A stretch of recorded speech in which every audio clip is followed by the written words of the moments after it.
Friends, आज हम लोग मुस्लिम एजुकेशन पढ़ेंगे, एजुकेशन इन मुस्लिम पीरियड। तो गजनी के समय से आक्रमण शुरू हुआ। गजनी एक लुटेरा था, प्लंडरर था, जिसने भारत पर 17 बार आक्रमण किए, सोमनाथ टेम्पल को लूटा। लेकिन जब उस शासन भारत में जो मुस्लिमों का शुरू हुआ तो वो मोहम्मद गोरी के बाद, लेकिन इसीलिए उसका मोहम्मद गोरी का समय 1206 या 1200 से शुरू होता है। 1191 भी उसका समय कहीं कहीं पर दिया है। तो ये समय है, लेकिन उस शिक्षा का जो प्रचार हुआ वो मुगल साम्राज्य में ही हुआ। और मुगल साम्राज्य के जो शासक थे उन्होंने शिक्षा का पैट्रोनेज किया, मतलब संरक्षण दिया और उसको आगे बढ़ाया। तो हम अब शुरू करते हैं। तो इसमें अलग अलग पॉइंट पे हम देखेंगे कि पहला है AIIMS of education. Muslim education का एम क्या था, शिक्षा का उद्देश्य क्या था। ठीक है, तो उद्देश्य यही था एम्स ऑफ कि लर्निंग को स्प्रेड करना। मुस्लिम एजुकेशन में लर्निंग को बढ़ाना था, स्प्रेड करना था, विस्तार करना था। क्यों? क्योंकि वो उनका कहना था कि मुस्लिम्स के बीच में तो रिलीजन का प्रसार करना ही है, क्योंकि उनका मानना था कि नॉलेज, शिक्षा का प्रसार क्यों करना था, क्योंकि मुस्लिम मानते थे कि knowledge is a means of solvation, मतलब मुक्ति का मार्ग है। नॉलेज से ही, ज्ञान से ही निर्वाण प्राप्त होता है। इसलिए उनके धर्म में शिक्षा का बहुत ही महत्व था। उनका कहना था कि अगर कोई व्यक्ति शिक्षित होता है तो वो क्या सही और गलत के बीच में अंतर स्पष्ट कर पाता है। व्हाट इज राइट और रॉन्ग, ये उसको समझ में आता है। राइट और रॉन्ग का अंतर उसको स्पष्ट कर पाता है। उनका कहना है कि शिक्षा किसी भी बच्चे को शिक्षा देना बहुत जरूरी है। उनका कहना है कि पेन का जो इंक होता है ना, वो किसी शहीद के ब्लड से ज्यादा इम्पोर्टेंट होता है। इसलिए उन्होंने शिक्षा को बहुत महत्व दिया। उन्होंने कहा कि ink of pen is better than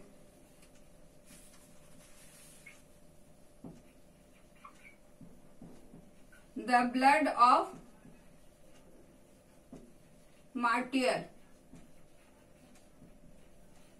किसी भी शहीद के खून से ज्यादा क्या है महत्वपूर्ण ज्ञान।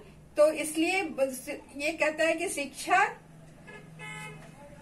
देना मतलब भीख मत दो, लेकिन बच्चे को शिक्षा दो, क्योंकि शिक्षा इतना महत्वपूर्ण है कि वो शहीद के खून से भी ज्यादा महत्वपूर्ण। मतलब आप समझ सकते हैं कि शिक्षा का मुस्लिम एजुकेशन में बहुत महत्व था और शिक्षा को उन्होंने क्या निर्वाण प्राप्ति का साधन माना था। इसलिए हर किसी को शिक्षा देने की बात और शिक्षा पर बहुत ज्यादा महत्व था। तो एम्स ऑफ एजुकेशन में हमने देख लिया कि शिक्षा का उद्देश्य था कि सबको शिक्षित करना, ज्ञान प्रदान करना, क्योंकि शिक्षा का जो इसमें अभी कंटिन्यू ही करेगा, शिक्षा ही आदमी को निर्वाण दिलाएगी।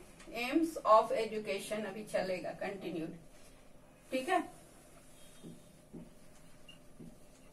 AIIMS of education.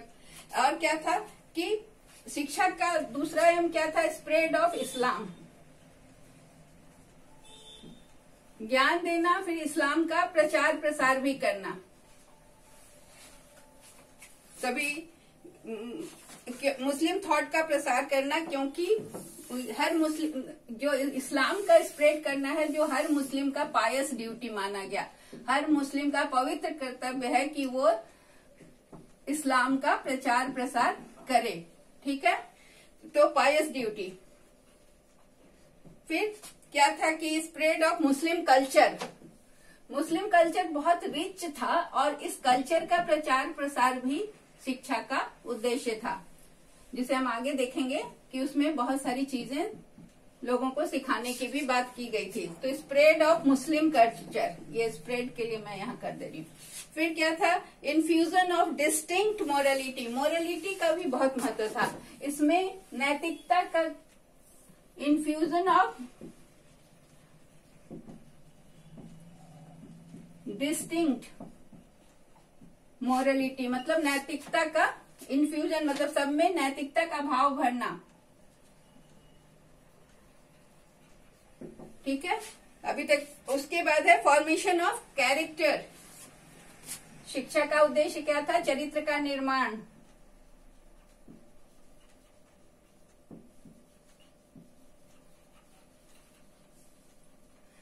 Muslim education का एम था चरित्र का निर्माण। उसके बाद है कि चूंकि मुस्लिम अचीवमेंट ऑफ वर्ल्डली प्लेजर, इसको मैं समझाती हूँ। अचीवमेंट ऑफ वर्ल्डली प्लेजर मतलब सांसारिक सुखों की प्राप्ति। क्यों मुस्लिम शिक्षा का उद्देश्य था सांसारिक सुखों की प्राप्ति। ये आपको सुनकर अजीब सा लग रहा होगा। तो ये ऐसा क्यों था? क्योंकि मुस्लिम जो थे ना, वो मानते थे कि रीबर्थ नहीं होता। वो पुनर्जन्म पर विश्वास नहीं करते थे।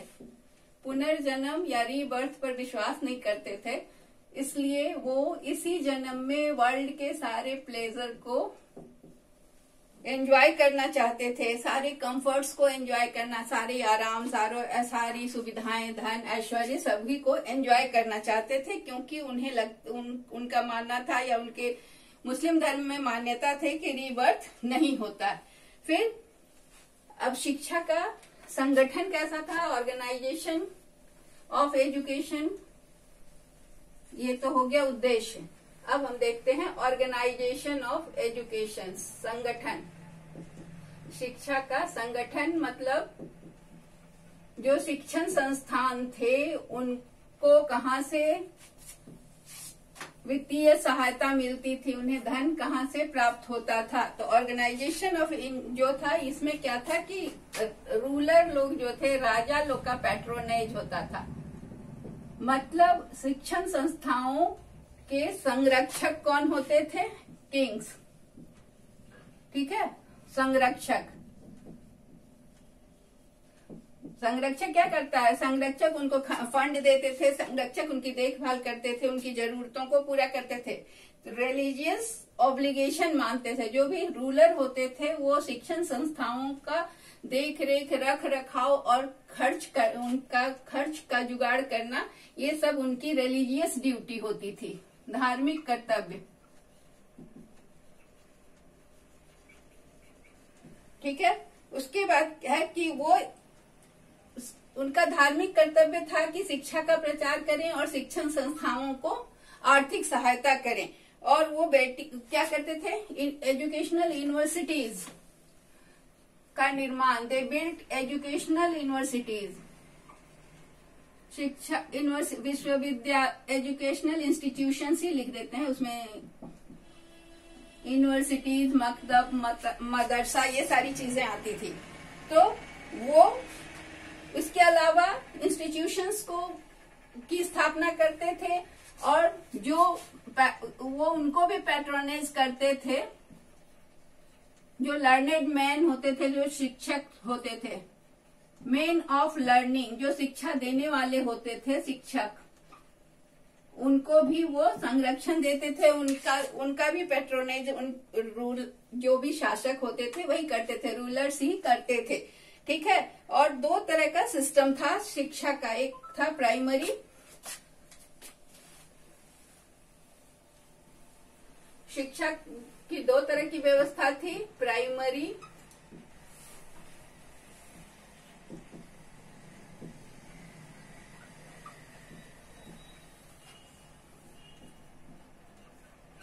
और दूसरा हायर।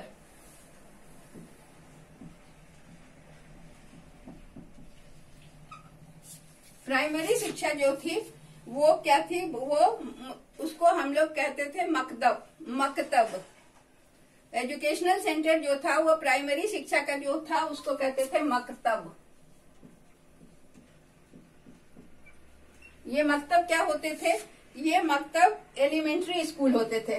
ठीक है, एलिमेंट्री स्कूल जो प्राइमरी शिक्षा के लिए जो होता था, प्राथमिक पाठशाला, उसको हम मुस्लिम एजुकेशन में मकतब कहा जाता था। ठीक है, ये क्वेश्चन आ सकता है। और जो कि मॉस्क से जुड़ा होता था। मकतब किससे जुड़ा होता था? इसका रख रखाव प्रबंधन किसके पास होता था? ये मस्जिद के पास। कोई वो मस्जिद से जुड़ा हुआ एलिमेंट्री स्कूल होता था जिसे मकतब कहते थे। मकतब का मकतब जो वर्ड है वो अरेबिक शब्द से लिया गया है। मकतब लिया गया है अरबिक शब्द से लिया गया है, जिसका मतलब अरेबिक वर्ड कुतब, मकतब में जो है कुतब से लिया गया है, जिसका मतलब होता है राइटिंग। ठीक है, इसका मतलब होता है राइटिंग, लिखना। तो मकतब मॉस्क से जुड़ा होता था और ये प्रारंभिक शिक्षा का केंद्र होता था, प्राथमिक विश्वविद्यालय होता था, और ये प्लेस होता था जहाँ की लिखना सिखाया जाता था और लिखना और पढ़ना सिखाया जाता था। किसके द्वारा टीचिंग होता था? मकतब में पढ़ाता कौन था? टीचर क्या कहते थे? मौलवी या मौलाना। टीचर कौन होता था? यहाँ पर मैं कर दे रही हूँ। टीचर को क्या कहते थे? मौलवी या मौलाना। ठीक है, तो प्राइमरी एजुकेशन की क्या क्या चीजें हमने जानी। प्राइमरी एजुकेशन को मकतब कहा जाता था, ये मॉस्क से जुड़ा होता था, यहाँ पर पढ़ना और लिखना सिखाया जाता था। मकतब अरबिक वर्ड कुतब से लिया गया है, जिसका अर्थ होता है राइटिंग। और यहाँ पर इसमें मकतब में केवल Muslim students, only for Muslims, केवल मुस्लिम बच्चे ही पढ़ सकते थे, इसमें हिंदू बच्चे नहीं जा सकते थे। ठीक है, ओनली फॉर मुस्लिम्स। ये हो गया हम लोग प्राइमरी एजुकेशन का। अब प्राइमरी एजुकेशन में एंट्रेंस का क्या नियम था? कितने साल के बच्चों की यहाँ एंट्री होती थी, या एडमिशन होता था, या नामांकन होता था? तो ये जो था कि मुस्लिम एजुकेशन जो था ना, वो एक रिचुअल होता था, जिसे हम इसको मिटा दे रहे हैं क्योंकि नीचे जाने से दिखेगा नहीं। एक रिचुअल होता था, रिचुअल का नाम था प्राइमरी एजुकेशन के लिए जो रिचुअल होता था उसको कहते थे बिस्मिल्लाह खानी।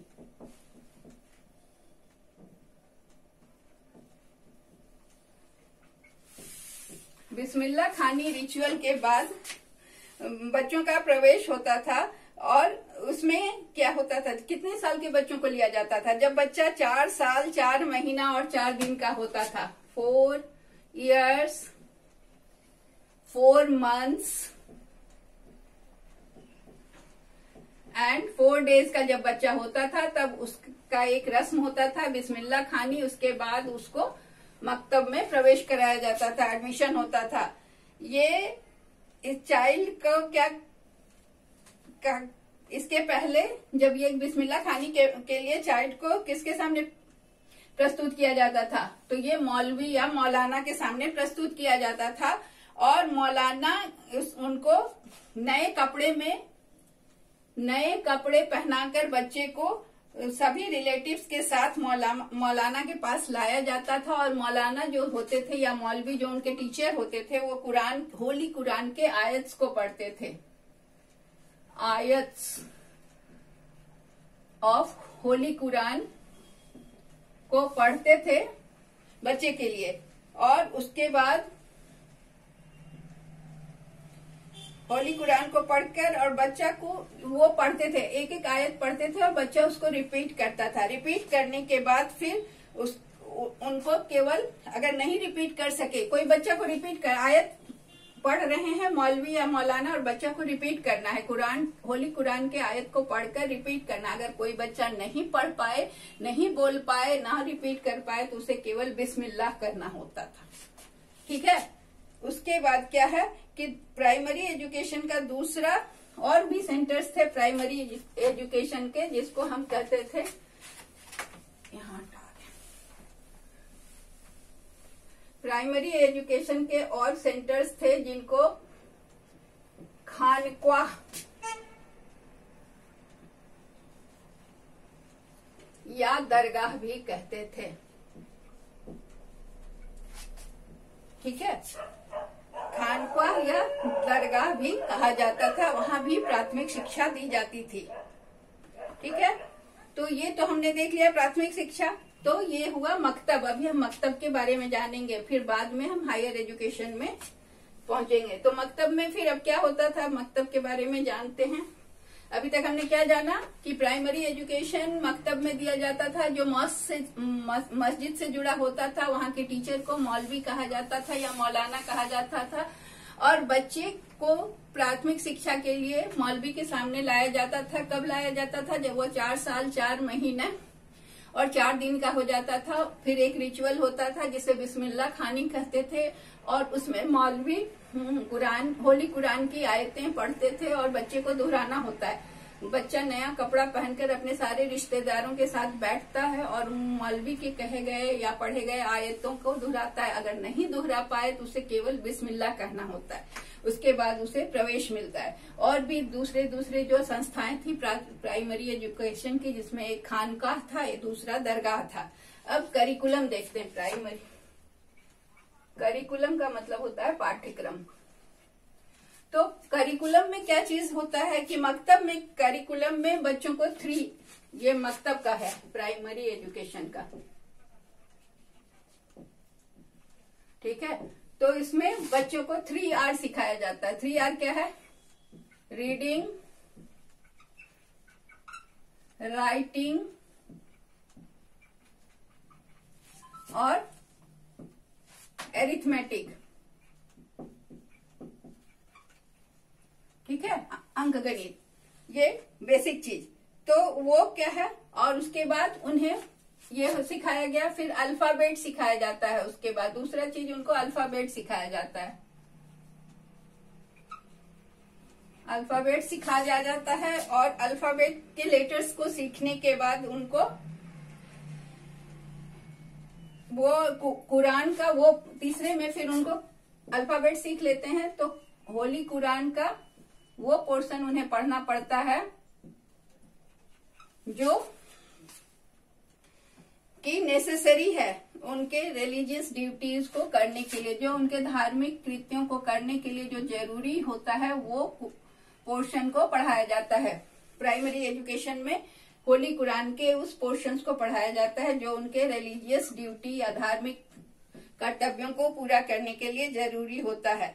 अब इसमें क्या है कि बच्चों को ये कोई जरूरी नहीं है कि वो कुरान जो पढ़े या जो सुने तो उनको समझ में ही आ जाए। छोटे बच्चे होते हैं, अगर नहीं समझ में आए तब भी उनको क्या करना होता है कि उनको सीखना होता है। उसका मतलब नहीं समझ में आने पर भी उन सही प्रोनाउंसिएशन पे जोर देना है, मतलब उनको सही उच्चारण सीखना है, उसका करेक्ट प्रोनाउंसिएशन,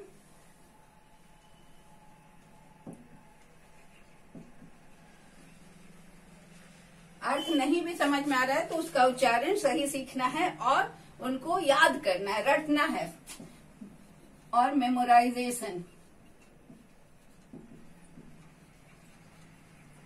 ठीक है। और उसके बाद क्या है, मेमोराइजेशन पर जोर दिया जाता है। उसके बाद है उनको ग्रामर सिखाया जाता है, पर्शियन,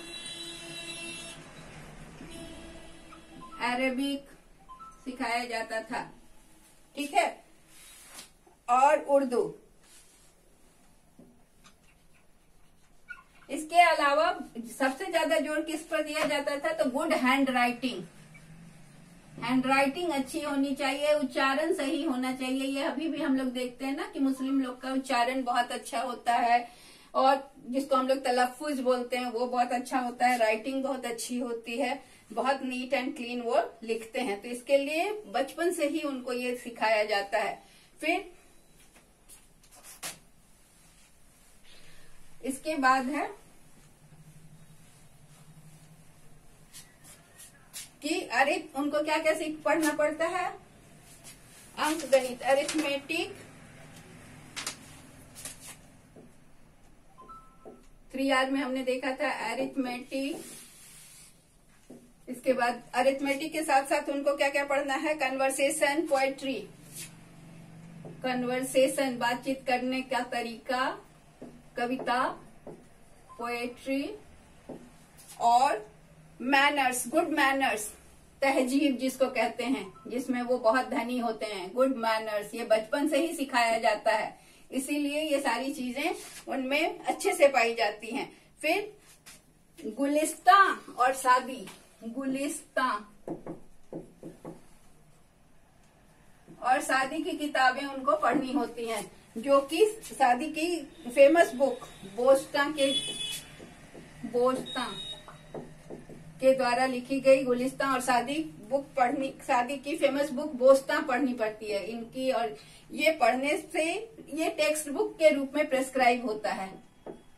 गुलिस्तां और शादी बोस्तां की लिखी हुई किताबें जो है ये टेक्स्ट बुक होता है। और ये टेक्स्ट बुक किस चीज के लिए होता है? ये टेक्स्ट बुक से उन्हें ये मोरल एजुकेशन की किताब है, तो मोरल एजुकेशन पे भी जोर दिया जाता है, जिसके लिए उन्हें कौन सी किताबें पढ़नी होती है? गुलिस्तां और शादी बोस्तां की लिखी हुई, ठीक है। और ये रिच लोग का जो ये बच्चे तो जाके कहाँ पढ़े? हम लोग ने जाना ये पढ़े मकतब में जाके, जहाँ मौलवी और मौलाना उनको पढ़ाए। और जो बच्चे रिच होते थे, जो धनी घर के बच्चे होते थे, उनको घर में पढ़ाने के लिए ट्यूटर जाते थे। उनके शिक्षा की व्यवस्था घर में होती थी, ठीक है। उसके बाद अब टीचिंग मेथड, अभी हम लोग मकतब पर ही पढ़ रहे हैं, ठीक है। अभी हमने प्राइमरी एजुकेशन के बारे में ही जाना है और जान रहे हैं। तो टीचिंग मेथड जो था, वो जो मकतब में पढ़ाने का तरीका था, वो डायरेक्ट मेथड था और ओरल था, मतलब सीधे टीचर बोलकर बताते थे, ये डायरेक्ट मेथड था। और ओरल था, मतलब मौखिक था। और बच्चे क्या करते थे कि मेमोराइजेशन और रोट लर्निंग था, रटने की विद्या पर जोर दिया जाता था। कहा गया ना कि समझ में नहीं आए तब भी उन्हें रट लेना होता था। तो मेमोराइजेशन एंड रोट लर्निंग, रटने पर जोर दिया जाता था, ठीक है। तो रोट लर्निंग था टीचिंग का मेथड। इसके अलावा बच्चों को क्या करना था? वुडन पीस पे वो लिखते थे, ठीक है। उस समय स्लेट वगैरह नहीं आया था, तो वो वुडन पीस पे लिखते थे और वो प्रैक्टिस करते थे। उसके बाद फिर पेपर में लिखते थे। पहले वो लिखना शुरू, जैसे हम लोग के यहाँ बच्चे स्लेट पे लिखना शुरू करते हैं, तो वहां पर बच्चे वुडन पीस पे लिखते थे और उसके बाद फिर वो पेपर पर लिखते थे। अब हम आते हैं, ये हुआ प्राइमरी एजुकेशन। क्लियर है सबको? अब आते हैं हायर एजुकेशन।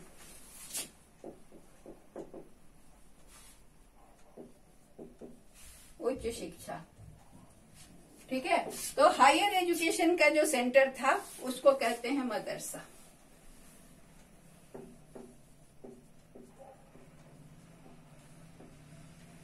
तो ये मदरसा जो था ना, मदरसा हायर एजुकेशन का सेंटर था। जो ये भी अरेबिक वर्ड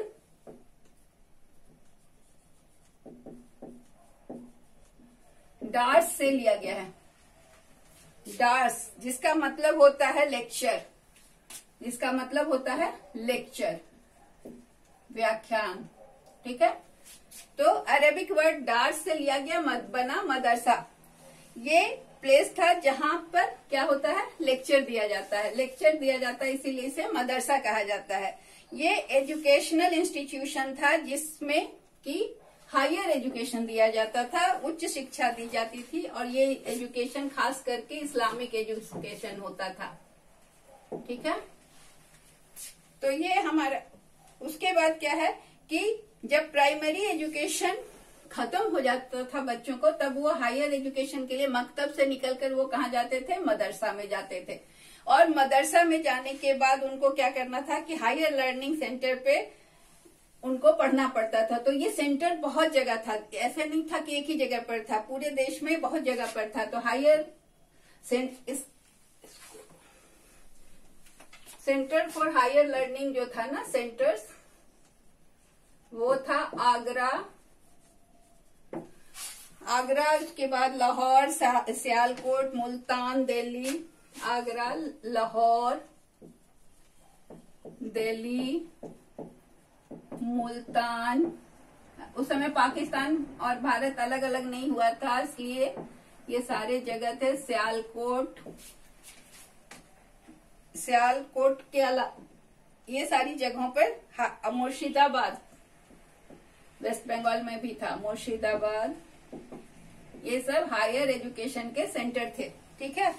तो यहाँ पर दूसरे दूसरे मुस्लिम कंट्रीज से भी स्टूडेंट्स आते थे इन जगहों पर पढ़ने के लिए, इन मदरसा में पढ़ने के लिए बाहर से भी स्टूडेंट आते थे। और ये हायर लर्निंग का जो भी सेंटर था ये मुख्य शहरों में अवस्थित था। ये सारे शहर मुख्य शहर थे उसमें अवस्थित था।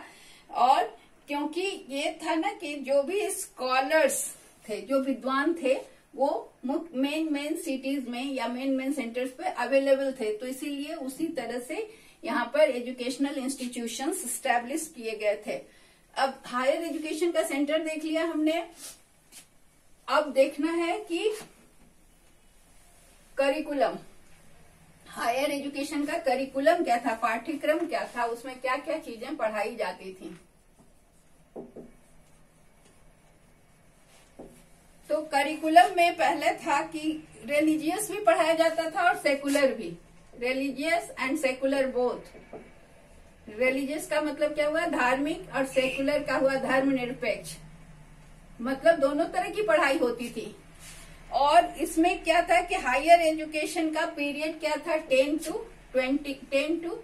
12 ईयर्स पढ़ाई का समय था। ड्यूरेशन हायर एजुकेशन का था 10 to 12 ईयर्स, ठीक है। और इसमें क्या है कि करिकुलम 2 पार्ट में बटा हुआ था, करिकुलम का 2 हिस्सा था, ठीक है। पहला हिस्सा क्या था कि रिलीजियस एजुकेशन, जिसको धार्मिक शिक्षा पढ़नी है उसके लिए रिलीजियस एजुकेशन था। और दूसरा था जिसको रिलीजियस एजुकेशन, और दूसरा था वर्ल्डली एजुकेशन।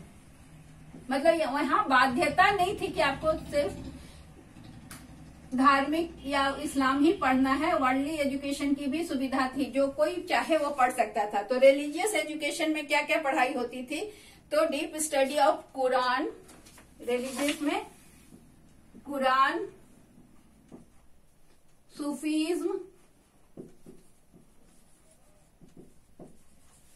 ये सारी चीजें पढ़ाई जाती थी। कुरान और लॉ, इस्लामिक लॉ, इस्लाम का जो रिलीजियस एजुकेशन में क्या क्या चीज होता था, यहाँ लिख रहे हैं इस्लामिक लॉ, नीचे लिखने से दिखेगा नहीं। तो ये मुस्लिम कानून, कुरान और सूफीज्म की पढ़ाई होती थी रिलीजियस एजुकेशन में। और वर्ल्डली एजुकेशन में क्या क्या पढ़ाई होती थी, तो इसमें literature, art, logic, history, geography, astronomy,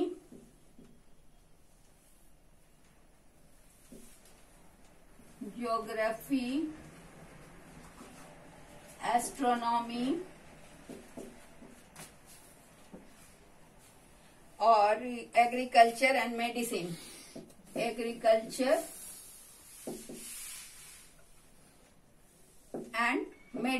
तो इस तरह से हम क्या देख रहे हैं कि ये बहुत एडवांस था मुस्लिम एजुकेशन, और कट्टर भी नहीं था। आप रिलीजियस भी पढ़ सकते हैं, आप वर्ल्डली भी पढ़ सकते हैं, और इसके लिए छूट थी। और अरिथमेटिक भी एक सब्जेक्ट था, अरिथमेटिक। तो सारे एडवांस सब्जेक्ट्स भी थे। अब सभी स्टूडेंट को ऑल सब्जेक्ट्स, मतलब जितना भी मदरसा था, तो हर मदरसा में हर चीज नहीं पढ़ाई होता था कि ये सारे सब्जेक्ट एक मदरसा में पढ़ाएंगे, ये सारे एक नहीं। हर सब्जेक्ट के लिए अलग अलग मदरसा था, मतलब स्पेशलिटी थी मदरसा की कि कहाँ क्या पढ़ाई होगी, कहाँ क्या पढ़ाई होगी। तो अब हम देखें किस मदरसा में कहाँ क्या पढ़ाई होती थी। तो जैसे पोएट्री और म्यूजिक दिल्ली में पढ़ाई होता था, पोएट्री और म्यूजिक जो था ना, वो दिल्ली के मदरसा में पढ़ाई होती थी। म्यूजिक दिल्ली में। इसके बाद क्या है कि मैथमेटिक्स और एस्ट्रोनॉमी सियालकोट में। इसी तरह से सब जगह बटा हुआ था। मैथ्स और एस्ट्रोनॉमी जो था वो सियालकोट में पढ़ाई होती थी।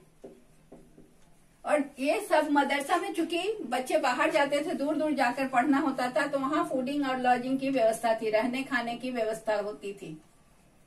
फूडिंग एंड लॉजिंग की व्यवस्था थी, मतलब हॉस्टल थे और बोर्डिंग में रहते थे बच्चे, हॉस्टल में रहते थे।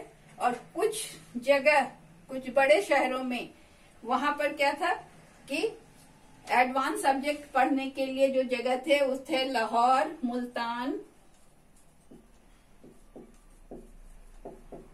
गोपुरम, ये सब में एडवांस सब्जेक्ट्स पढ़ाए जाते थे।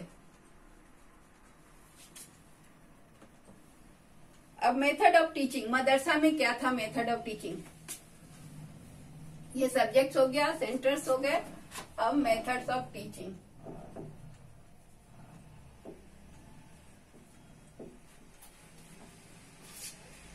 मेथड्स ऑफ टीचिंग जो था वो ओरल था। हायर एजुकेशन में मौखिक रूप से पढ़ाई होती थी, टीचर लेक्चर देते थे, लेक्चर मेथड का प्रयोग होता था।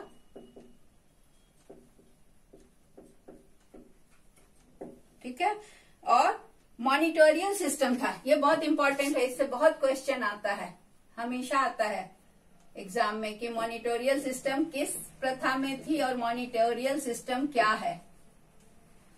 तो मॉनिटोरियल सिस्टम हम लोग जानते हैं ना, क्लास में मॉनिटर्स होते हैं। तो मॉनिटोरियल सिस्टम में क्या होता है कि जो बच्चा क्लास का तेज बच्चा होता है वो टीचर के एब्सेंस में क्लास को कंट्रोल भी करता है और क्लास भी ले लेता है, पढ़ाई भी करवा देता है। तो इसे कहते हैं मॉनिटोरियल सिस्टम। ठीक है, क्लास में मॉनिटोरियल सिस्टम होता था, जो कि क्लास का ही कोई बच्चा जो ज्यादा जानकार है या जिसको ज्यादा नॉलेज है और वो क्लास को कंट्रोल करे और टीचर कभी नहीं आ पाए तो टीचर की जगह पर क्लास ले लेता था। तो इसे हम मॉनिटोरियल सिस्टम कहते हैं। और टीचिंग का मेथड में इंडक्टिव और डिडक्टिव दोनों मेथड था। इसको हम समझें कि इंडक्टिव मेथड क्या है और डिडक्टिव मेथड क्या है। इंडक्टिव और डिडक्टिव मेथड ऑफ टीचिंग।